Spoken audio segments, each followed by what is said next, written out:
शाहीन अफरीदी को आखिर हो क्या गया है? पाकिस्तान का सबसे खतरनाक बॉलर आज इतना बेबस क्यों नजर आ रहा है? अस्सलाम वालेकुम दोस्तों। एक वक्त था जब दुनिया शाहीन शाह अफरीदी के पहले स्पेल से खौफ खाती थी। नई गेंद, तेज रफ्तार, खतरनाक स्विंग और तबाहकुन यॉर्कर्स बड़े बड़े बैटर्स का कैरियर्स खाक में मिला देती थी। उनके लिए खड़ा होना मुश्किल होता था। लेकिन आज सवाल यह है कि वो शाहीन कहाँ गया? क्या यह सिर्फ एक खराब फॉर्म है या फिर इससे कहीं ज्यादा गहरा मसला है? आज हम जज्बात नहीं बल्कि आदाद और शुमार, तकनीकी खामियों, हकीकत और कुछ अहम पस पर्दा फैसलों की बुनियाद पर बात करेंगे। सबसे पहला एक सवाल, जब आपको इंटरनेशनल क्रिकेट से वक्फा मिला था तो उस वक्त सबसे ज्यादा जरूरत किस चीज की थी?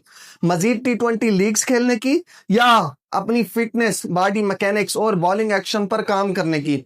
बदकिस्मती से ऐसा महसूस होता है कि शाहीन ने दूसरा रास्ता मुकम्मल तौर पर इख्तियार ही नहीं किया। लंका प्रीमियर लीग में उनकी परफॉर्मेंस देखें तो तस्वीर ज्यादा हौसला अफजा नहीं आती। 22 ओवर्स, 224 रन और सिर्फ 7 विकेटें। और इकॉनमी देखें तो 10.18। ये वो आदाद और शुमार नहीं जो दुनिया के बेहतरीन फास्ट बॉलर से वाबस्ता होते हैं। लेकिन असल मसला सिर्फ रन्स खाना नहीं, असल मसला वो चीज है जो हर मैच में वाज़े तौर पर नजर आ रही है। शाहीन की बॉडी बैलेंस पहले जैसी नहीं रही। रिलीज पॉइंट तब्दील हो चुका है, स्विंग खत्म हो चुकी है तकरीबन, सीम मूवमेंट पहले जैसी दिखाई नहीं देती। और जब एक लेफ्ट आर्म फास्ट बॉलर के पास स्विंग ही ना रहे तो फिर सिर्फ रफ्तार से हर बैटर को आउट करना आसान नहीं होता, और आपकी रफ्तार तो पहले ही खत्म हो चुकी है। चंद मैचेस में शाहीन ने शानदार बॉलिंग भी की है। एक मैच में 3 विकेटें लेकर 27 रन दिए। लेकिन मसला यही है, तसलसल मुकम्मल तौर पर गायब है। एक दिन बेहतरीन स्पेल और उससे अगले दिन मैच में 47 रन और कोई विकेट नहीं। फिर अगले मैच में 43 रन 3 ओवर्स में, वो भी बगैर किसी विकेट के। कप्तान ने चौथा ओवर ही नहीं कराया। आलमी मयार के बॉलर की पहचान सिर्फ एक अच्छा स्पेल नहीं होता बल्कि मुसलसल अच्छी कारकर्दगी होती है। अब यहाँ एक और अहम पहलू भी समझना जरूरी है। ये मामला सिर्फ एक खिलाड़ी की फॉर्म का नहीं बल्कि मैनेजमेंट और फैसलों का भी है।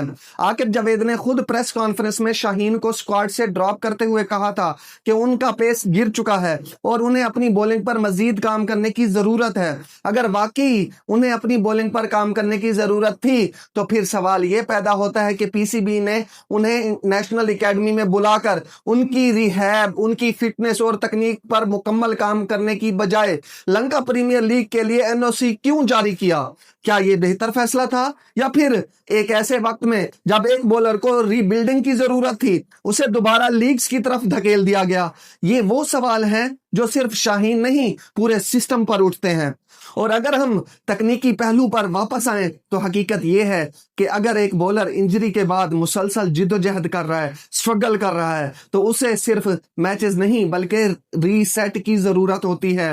बायो मैकेनिक्स एक्सपर्ट्स के साथ काम करने की जरूरत होती है, एक्शन का दोबारा तज्जिया और फिटनेस का मुकम्मल रीबिल्ड। क्योंकि जो शाहीन 2021 में नजर आते थे और जो शाहीन आज नजर आ रहे हैं, दोनों में वाज़े फर्क नजर आता है। सबसे बड़ी तशवीश ये है कि शाहीन पाकिस्तान के वनडे कप्तान भी हैं। अगले साल वर्ल्ड कप है और अगर पाकिस्तान के लीडिंग फास्ट बॉलर की फॉर्म यही रही तो उसका असर पूरी टीम पर पड़ सकता है।